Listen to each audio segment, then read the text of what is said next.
Hello दोस्तों, welcome to our channel vacancy update. तो आज के आप अपने इस वीडियो में मैं आपको ये बताऊंगा कि दरअसल जो 2014 की जो वैकेंसी है बिहार जो बीएसएससी की इंटर स्तरीय प्रथम इंटर स्तरीय जो वैकेंसीज़ के रिगार्डिंग अभी जो नोटिस निकाली गई है वो किस आधार पे आखिर ये दोबारा जो लिस्ट जारी किया गया है 1218 कैंडिडेट का, ये किस आधार पर और किन के लिए है, ये इसके बारे में आज पूरे वीडियो में बात करेंगे। तो वीडियो को पूरा सुनिए और साथ ही साथ चैनल को सब्सक्राइब भी करिए ताकि फर्दर किसी तरीके का नया अपडेट आता है तो आपको ये मिलता रहे। तो सबसे पहले आप देख रहे हैं डिस्प्ले पे कि बीएसएससी के 1218 कैंडिडेट हैं कौन आखिर, तो जिन्हें ऑलरेडी बाहर करना था फिर उन्हें अंदर किया जा रहा है। तो कौन है ये कैंडिडेट, आप इत्मीनान से पूरी बात को समझिए। और अभी ये जो गलती सुधार रहे हैं ये और भी 2-3 बार हो सकती है कि अभी तो ये उन कैंडिडेट को अंदर कर रहे हैं जिन्हें लास्टली बाहर करना है। तो चलिए बात करते हैं। तो 2014 में जो कैंडिडेट ओवर एज हो गए थे उन्होंने केस किया था कोर्ट में और हाई कोर्ट ने एक फ़ैसला सुनाया था कि जैसे कैंडिडेट जिनका 2014 में ओवर एज हो गया है उनको दोबारा फॉर्म भरने दिया जाए।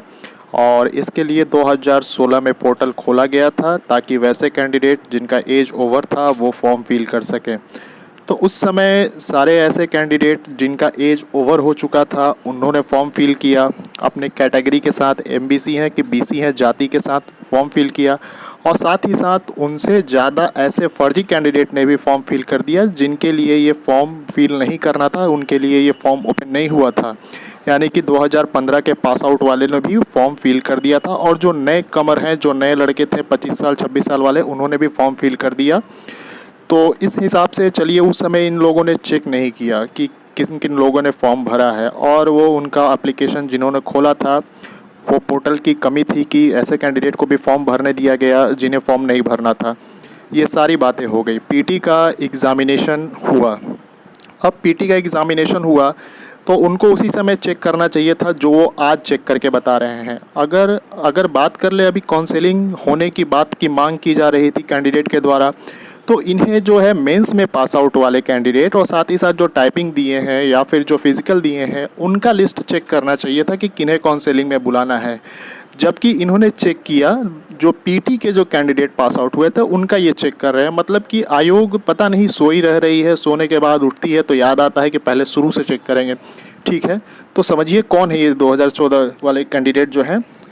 दरअसल जब एग्ज़ाम हुआ था 2018 में तो उस समय वैसे कैंडिडेट जिनका ओवर एज हो चुका था, जिन्होंने फॉर्म भरा था, या फिर जिनका ओवर एज नहीं था, जो नए लड़के थे जिन्होंने फॉर्म भरा था, उन सारे का रिज़ल्ट जो दिया गया है, दरअसल यहाँ पे कैटेगरी में थोड़ी दिक्कत हो गई थी। कैटेगरी में क्या दिक्कत हुआ कि 2016 के जितने भी फॉर्म भरे गए थे, चाहे वो ओवर एज वाले हों चाहे वो कॉमन एज वाले हों, सब का रिज़ल्ट जारी करते समय कैटेगरी को बिल्कुल इग्नोर कर दिया गया। ये इनका चेक करने का जो पोर्टल था उसमें कोई त्रुटि थी जिसके कारण कैटेगरी को बिल्कुल इन्होंने नोटिस ही नहीं किया और सारे 2016 वाले जो कैंडिडेट फॉर्म भरे थे उनको एज अ जनरल यानी कि अनरिजर्व का जो कट ऑफ होता है उस कट ऑफ के हिसाब से इन्होंने रिज़ल्ट दे दिया।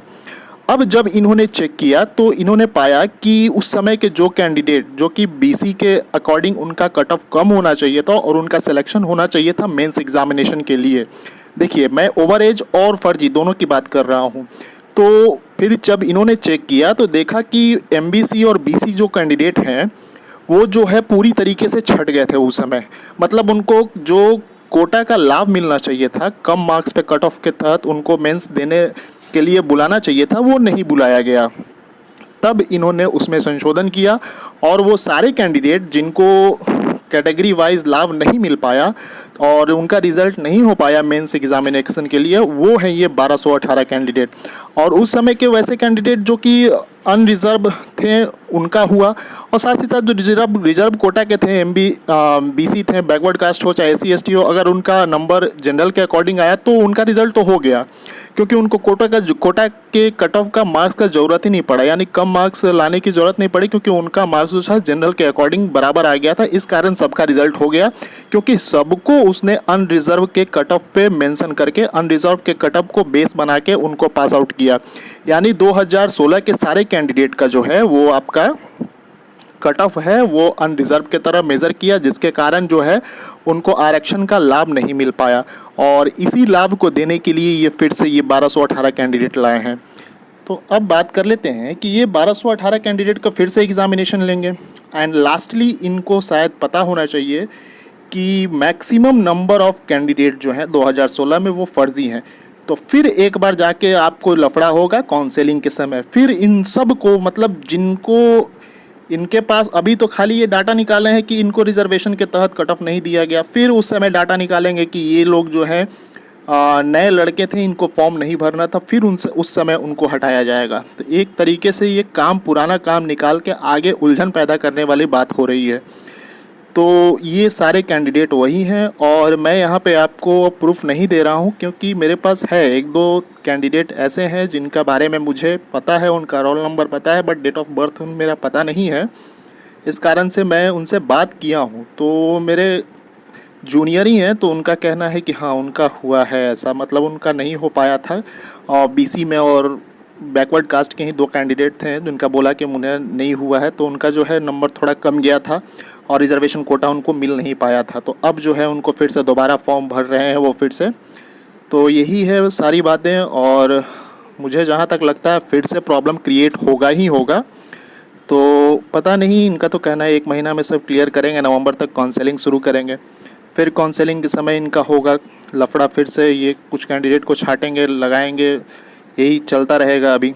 तो आज के अपने इस वीडियो में मुझे यही बताना था कि ये जो 1218 कैंडिडेट हैं ये है कौन। और इसी तरीके के नए अपडेट्स के लिए आप चैनल को सब्सक्राइब करिए, साथ ही साथ वीडियो को लाइक ज़रूर से करिए। Thank you very much.